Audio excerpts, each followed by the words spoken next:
It's time for Spiritual Awakening Radio. My name is James Bean, with you each week exploring the world of spirituality, comparative religion, and books, East and West. This week's program is part one in an installment exploring the Padavali of Maharshi Mehi Paramhans, the mystic verses, poetry, and music of the Padavali. You'll hear some verses of Padavali being sung in Hindi by Madhulata Arya. In a bit, I'll give you some background on Maharshi Mehi, the Sant tradition of India, and his guru and his guru's guru, and his guru's guru's guru, going back a few generations. And I'll share with you in English these mystic verses, these wonderful verses of Maharshi Mehi on this week's Spiritual Awakening. Maharshi Mehi Paramhans is revered as a great sant or saint or master in the Sant Mat tradition of India. He made an in-depth study of the Vedas, Upanishads, Bhagavad Gita, Bible, different sutras of Buddhism, the Quran, the writings of the Sants of India, and from this assessed that the essential teachings contained in all of these is one and the same. Mehi was a direct disciple of Baba Devi Sahib of Moradabad in Uttar Pradesh, India, who had special blessings of Sant Tulsi Sahib of Hathras, also in Uttar Pradesh. Maharshi Mehi Paramhans was born in Bihar on Tuesday, April 28, 1885. He was named at birth with the name Ram Anugrah Lal. Later he was given the name Mehi, which means sharp or subtle. From a very early age, he was a seeker of truth and had an intense thirst for knowledge. His spiritual search finally led him to the feet of his teacher, Baba Devi Sahib, in 1909. As directed by his teacher, Maharshi Mehi spent many years in intense meditation. Deeply content with the teachings of Santmat, the way of the saints, Maharshi Mehi followed Baba Devi Sahib and his teachings. Baba Devi Sahib was very pleased by the devotion and spiritual discipline of Maharshi Mehi. Maharshi Mehi visited his guru in 1915 and again in 1918, each time spending months with his master. However, during the visit in 1918, he found his guru to be losing interest in the outer world. Baba Devi Sahib frequently was in a meditative state and often did not seem to be conscious of his body. Upon his return to Dahara, a small village in Bihar, Maharshi Mehi received a letter from a close disciple of Baba Devi Sahib saying, "Our great master is ready to leave us forever due to his illness," unquote.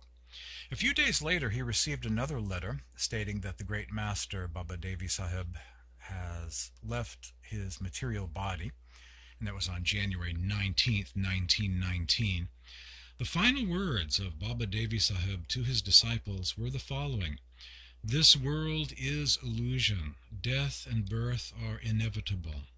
Meditate." Maharishi Mehi was devastated after receiving word concerning his beloved master's passing. After the passing of his spiritual master, Baba Devi Sahib, Maharishi Mehi maintained his discipline of long meditations for many months.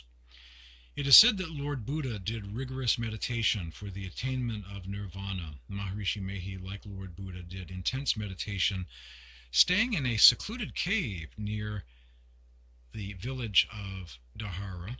After these intense meditations, his face was radiant with a divine luminosity. However, his body had become frail and ashen. Within a few months, he regained his strength and began a search for an isolated place suitable for his practice.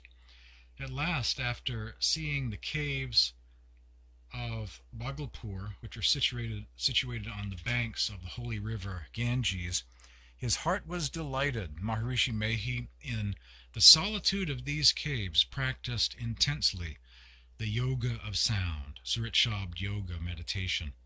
After meditating resolutely from March of 1933 to November of 1934, Maharishi Mehi attained self-knowledge, liberation. A great Indian scholar and writer writes in his book Tradition of the Indian Sants, as a result of intense and diligent practice of yoga, Maharishi Mehi's mind became still and he attained the complete realization of the Sant Mat, or the teachings of Baba Devi Sahib, unquote. Maharishi Mehi, after attaining the knowledge of the Supreme, Sovereign, or God, the ultimate goal of human life, engaged himself in teaching the path of Sant Mat. Maharishi Mehi spread the teachings of God realization from the villages of Bihar and Nepal to the principal cities of various states of India. He wrote many books which contain the knowledge about Vedas, Upanishads, and Bhagavad Gita. In addition, he wrote on the Sant Mat tradition as well as upon his own experiences while following the way of the saints, Sant Mat. The Maharshi Mehi ashram in Kuppaghat, Bhagalpur, was built in 1960 and is the center for the study of this spiritual path. Maharishi Mehi departed from this material plane in 1986. He lived to be over a century, over 100 years of age, leaving behind Sri Sant Seviji Maharaj, his close disciple, to continue the teachings of Sant Mat. Sri Sant Seviji Maharaj carried on the task of spreading the light of Sant Mat in the far corners. And of course we know that Maharshi Mehi Paramhans had many spiritual successors, and this Maharishi Mehi branch of the Sant tradition has grown. There are several hundred ashrams in various parts of India, especially northern India, and also in Nepal. And there's some travels even to southern India by one of the successors in the tradition founded by Maharishi Mehi Paramhans. Maharishi Mehi wrote many books, composed many hymns. You'll get to hear some of those today from the Padavali of Maharishi Mehi.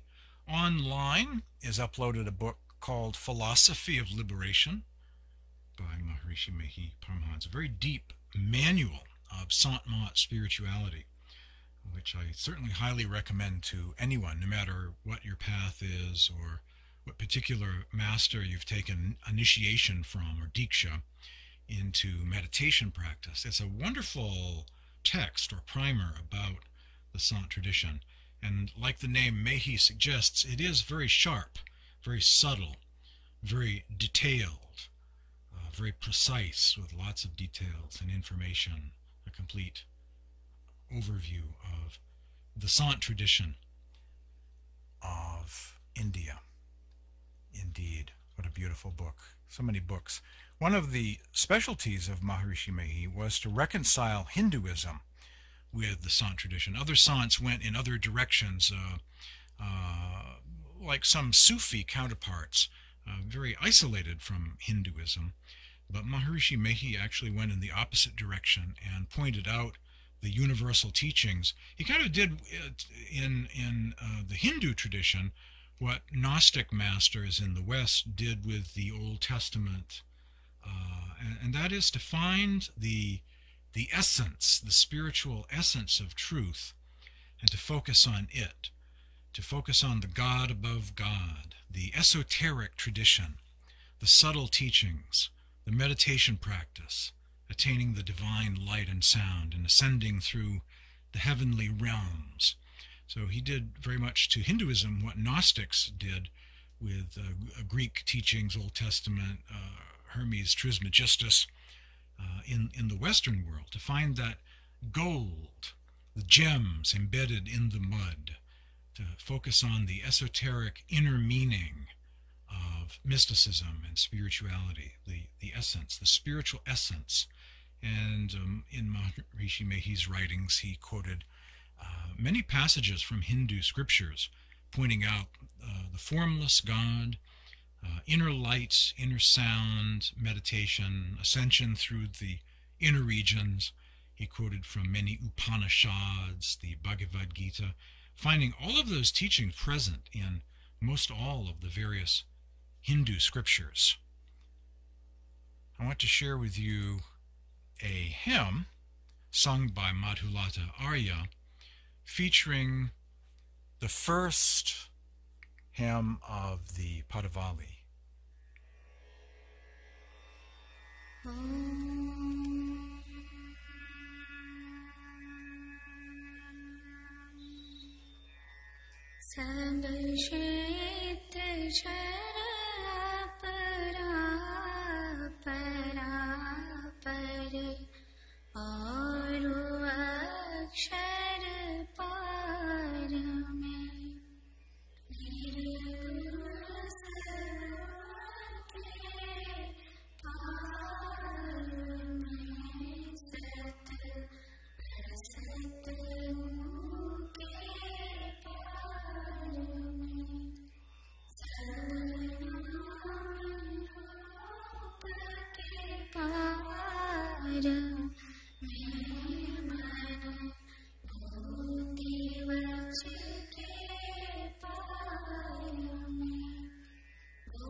Madhulata Arya, singing the first hymn of the book of Padavali, the first hymn of Maharshi Mehi Paramhans. It's very peaceful. You may not know Hindi, but may enjoy the peaceful sound of that hymn.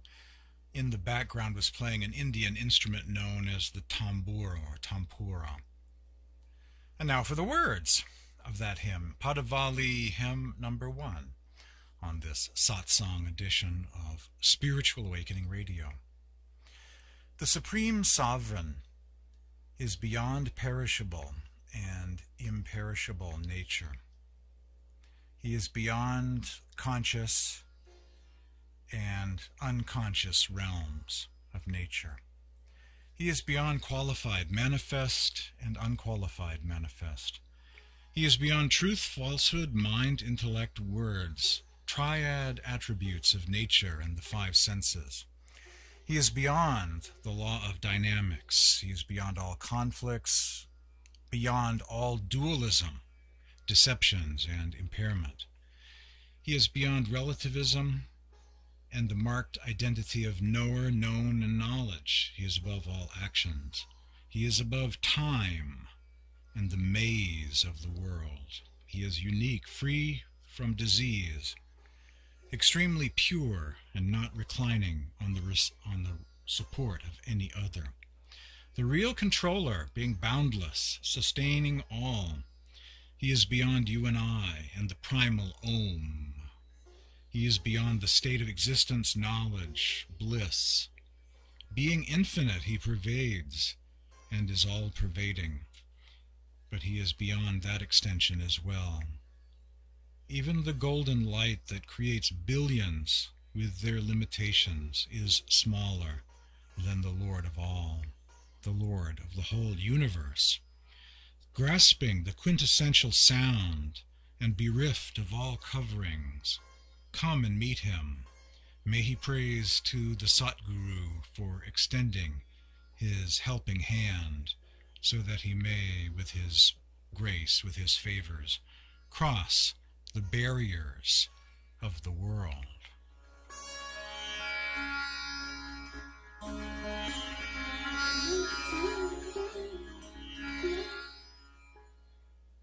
Some commentary on these verses, which may contain teachings that many in the Western world, indeed the Eastern world as well, may not be acquainted with. The view of the Sant tradition is the Supreme Being, Supreme Sovereign God, is beyond time, is ikal, or timeless, beyond kal, beyond this place where time exists. The Supreme Being is considered nirguna, that is, formless, that there is no form to God, except, of course, you and I, or any incarnation of God, or manifestation of the Supreme Being, or any spiritual master who is beyond ego, is acting as a co-worker or channel of the Supreme Being, that co-worker, that Satguru or Sadguru, that teacher, is acting as a kind of form of God in the world. Indeed, we are all forms of God. We are all souls that have incarnated into bodies.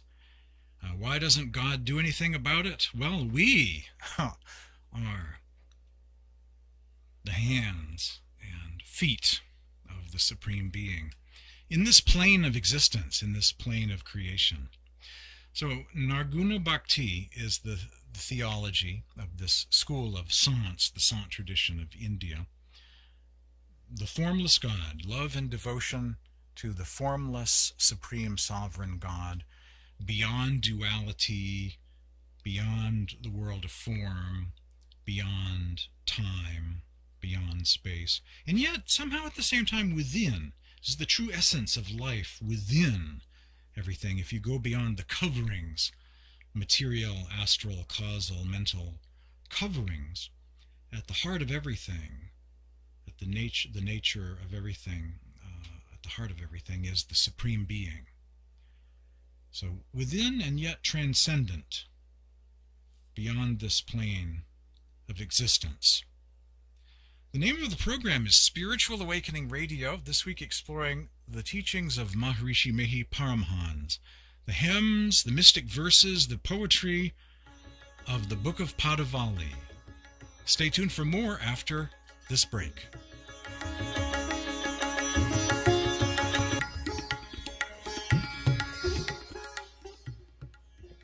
This week on Spiritual Awakening Radio, a satsang format of hymns and commentary, I want to share with you hymn number 2 of the Padavali of Maharshi Mehi Paramhans. This is Praise to the Saints, Hail to the Sants, the Narguna Bhakti Sants of India.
Hail to the saints, hail to the Sants. Great praise to all the saints. In which manner will one pray to them? My mind is so very unclean and inexperienced. Saints, being destroyers of sorrows, do away with worldly traps. They are the treasure troves of knowledge and meditation. highly proficient in the techniques of single-minded concentration and the yoga of sound. They propagate the same in plain language all over the world. Great are the sages and saints like Buddha, Shankar, Ramanand. Sacrifice to the magnificent saints such as Kabir, Guru Nanak, Goswami Tulsidas, and Tulsi Sahib, Dadu, Sundardas, Surdas, Ravidas, Jagjawan Sahib, Paltu Sahib. They are all great benefactors delivering human beings from the fears of the world. Sadguru Devi, Baba Devi Sahib, and other saints are also highly adorable. Maharshi Mehi sings their magnificence and lies prostrate at their sacred feet with faith and love.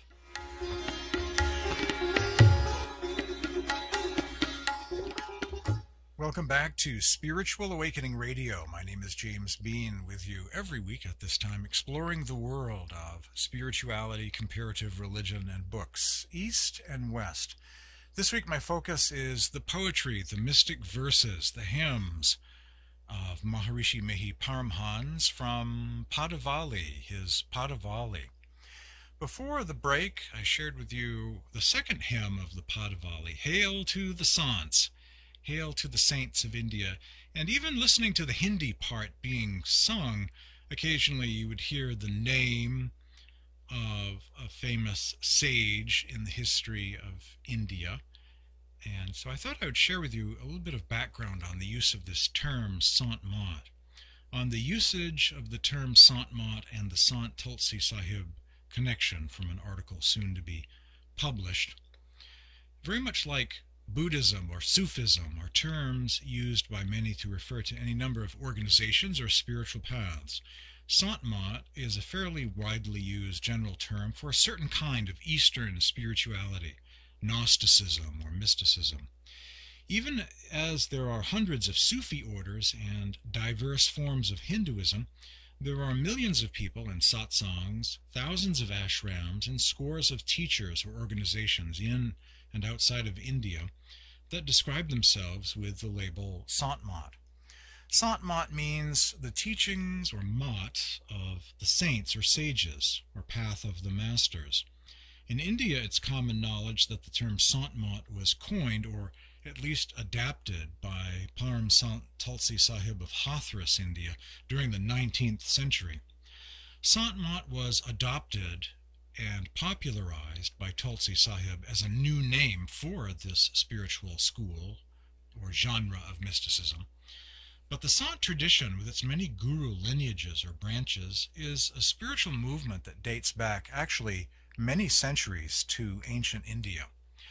Sants or saints of antiquity, long before the time of Kabir, considered to be one of the heavyweight masters or founding gurus of Sant Mat. It's unknown who the very first Sant was in ancient times. There are references in Krishna or Vaishnava texts to Sants.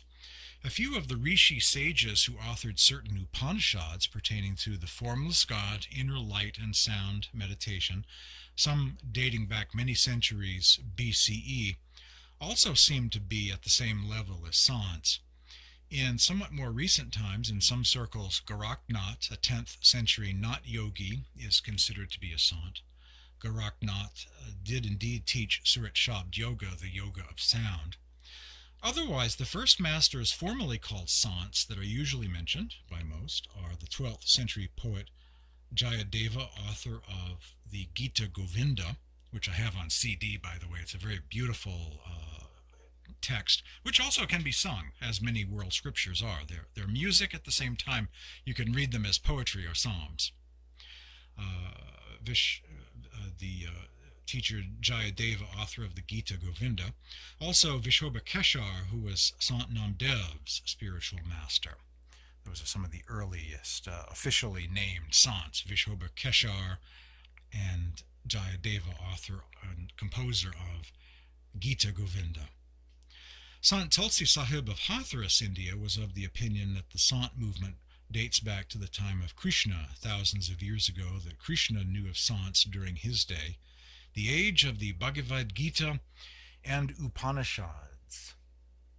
Sants are mentioned in some of these Vaishnava texts and other Hindu scriptures, as I mentioned. One is called the Bhagavad Purana. Such individuals, I'm quoting here, such individuals who have achieved the unity of Atman or soul and Paramatman, supreme soul or God, are known as Sants. According to the Bhagavad Purana, there is no one greater than a Sant in the eyes of the divine. Lord Krishna says to his disciple, "All devotees like you are very dear to me. They are dear to me, they are dearer to me than Lord Brahma, my brother Balram, goddess Lakshmi, and even my own soul. Therefore I walk behind these Sants, hoping that the dust arising from their holy feet would touch my body and purify me." A passage from a Hindu scripture quoted by Swami Vyasanand Ji Maharaj in his new book, The Inward Journey of the Soul. One of several references I found lately to Sants in Vaishnava, Krishna, and other Hindu scriptures that seem to say that in ancient times, long before Vishobhar, Keshar, Sant Namdev, and Guru Kabir, long before the Nat Yogis, there were Sants in ancient India. The disciple John Gopal, disciple of Sant Dadu Dayal of Rajasthan, once said, "There is no end to the number of Sants or saints who appeared in the epochs of Sat, Treta, Dwapar, and Kali Yuga. I sing of the celebrated one I have heard of," his own teacher, he is speaking of there, Dadu Dayal, "and bow my head to all the others. Countless are the Sants, countless are the saints and Sat Gurus." Commonly used words like Sant, Sat, and Mat, with their roots in Sanskrit, are found in the literature of many spiritual paths originating in India. Sant Mat is a single word referring to the efficacy of following the teachings of Sants, does turn up on a couple of occasions in Sant literature during the centuries prior to the time of Tulsi Sahib of Hathras. It's present in a few verses of Kabir and at least one verse of a poem of Sant Tulsi Das.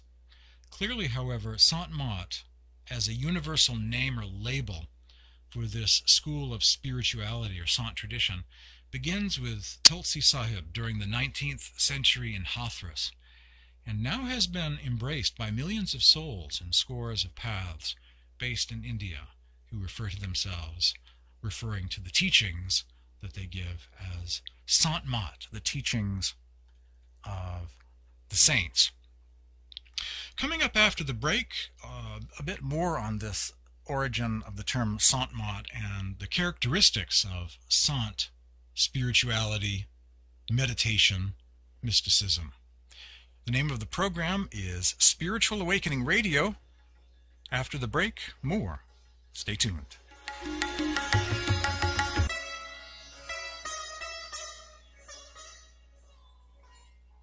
One thing that all factions agree upon is that Sant Tulsi Sahib of Hathras consolidated the teachings of the Nirguna Bhakti, devotion to the formless God, the formless, timeless God, expounded the path of Surat Shabd Yoga, the yoga of inner sound meditation, and was largely responsible for the popular usage of the term Sant Mat.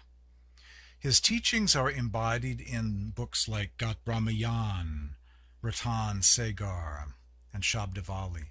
That's a quote from the Radhasoami tradition, a critical history of guru successorship by David Christopher Lane, published by Garland Publishing in 1992.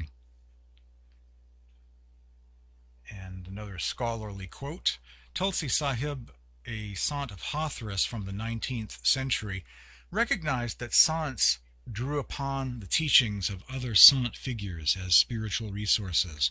Pointing out the common spiritual roots, he identified this movement as a coherent religious tradition, which he called Sant Mat, simply meaning a Sant faith. That's a passage from Andrea Diem Lane from the book The Gnostic Mystery, a connection between ancient and modern mysticism, published by Mount San Antonio College Press, Walnut, California. And yes, David and Andrea Lane are related. You might say they're husband and wife, and both scholars who have written about Santmat and the Radhasoami tradition.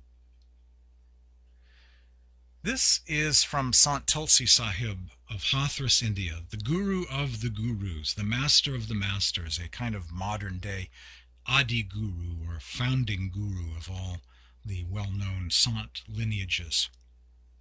The principles and tenets of Santmat are one and the same, only there is a difference in terminology. Since the same principles have been stated using different names, you become confused and do not understand them.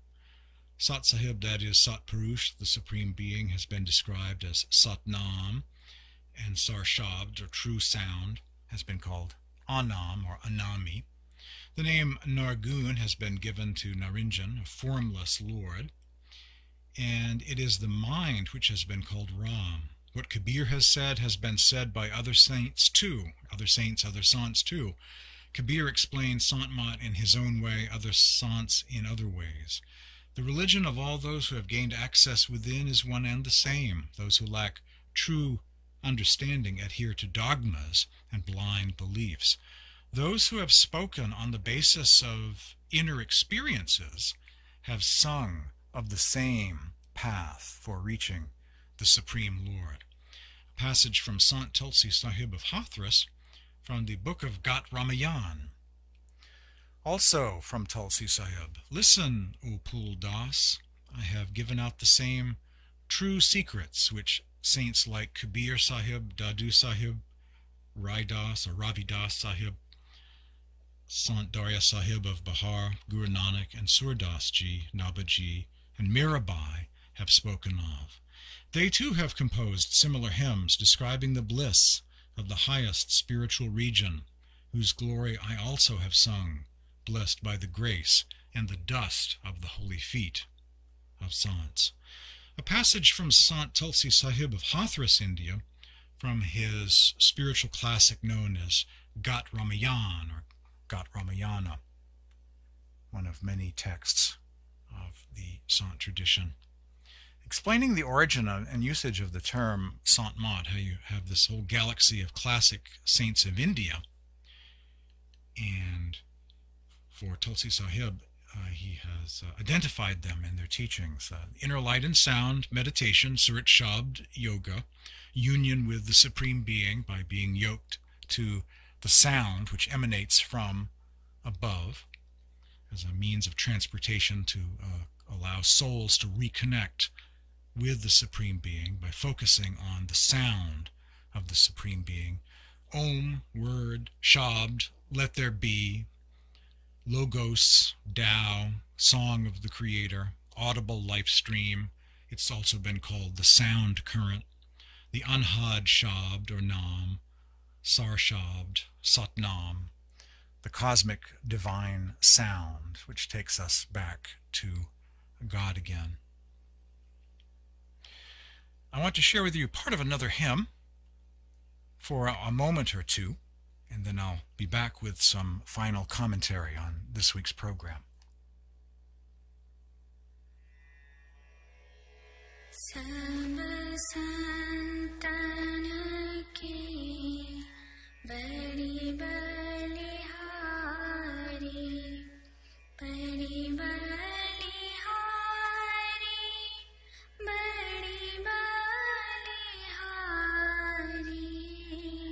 सब संतन की बड़ी बलिहारी उनकी स्तुति कही वेद की जय मोहिमती नीच नारी सब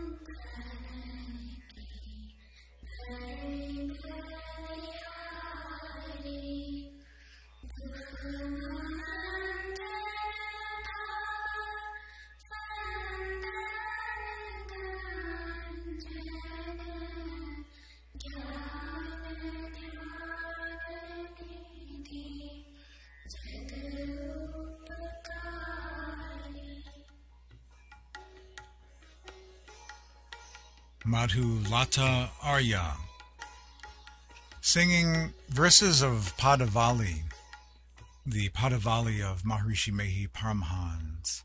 Hail to the saints, Kabir, Nanak, Tulsi Das, Tulsi Sahib, Dadu, Sundardas, Surdas, Sant Ravidas, Paltu Sahib. These are all great benefactors, delivering human beings from the fear of the world. Hail to the Sants. On next week's edition of Spiritual Awakening Radio, more exploration of this wonderful collection of hymns known as the Padavali of Maharishi Mehi Paramhans. My email address is james@spiritualawakeningradio.com. My website is spiritualawakeningradio.com. Thanks for tuning in.